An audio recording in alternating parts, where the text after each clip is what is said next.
اللہ نے یہ زمین صرف انسانوں کے لیے نہیں بنائی ہے، یہ بہت ساری مخلوق کی یوں سمجھیے زمین ہے. یہاں پرندوں کے لیے بھی گھر ہیں، پرندوں کا بھی اس میں اسٹیک ہے نا جناب. یہاں جانور بھی رہتے ہیں، یہاں تتلیاں بھی رہتی ہیں، یہاں پکھیاں بھی رہتی ہیں.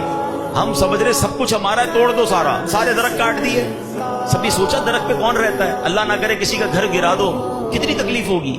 ہم یہ سوچتے نہیں کہ ایک درخت گرا کر پتہ نہیں کتنے 100 پرندوں کا گھر ہم نے ختم کر دیا، کتنی مکھیوں کی یہاں رہائش تھی وہ ہم نے ختم کر دی. اور ایک دو نہیں، پورے باغ ختم کرتے جا رہے ہیں. عمارتیں ہی عمارتیں، گرین نام کی، درخت نام کی کوئی چیز اوپر سے نظر ہی نہیں آتی ہے. میں دنیا بھر میں سفر کرتا ہوں یار، جہاز اترنے سے پہلے جب ہم ملک کھڑکی سے نیچے دیکھتے ہیں نا تو آدھا ملک گرین نظر آتا ہے، ہر طرف سبزہ ہے، پھر بیچ میں کچھ مکان ہوتے ہیں.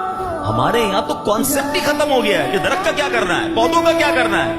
پہلے ہر گھر کے باہر کوئی پودا لگتا تھا، لوگ اپنی کھڑکیوں میں پودے اگاتے تھے. اور ہم سمجھتے جناب یہ صرف خوبصورتی نہیں، یہ ایکو سسٹم ہے، یہ اللہ کی مخلوق کو دعوت دیتی ہے آپ کے پاس. یہ مخلوق شہروں میں آتی ہے، رہتی ہے، ورنہ آہستہ آہستہ یہ مخلوق ختم ہوتی جا رہی ہے.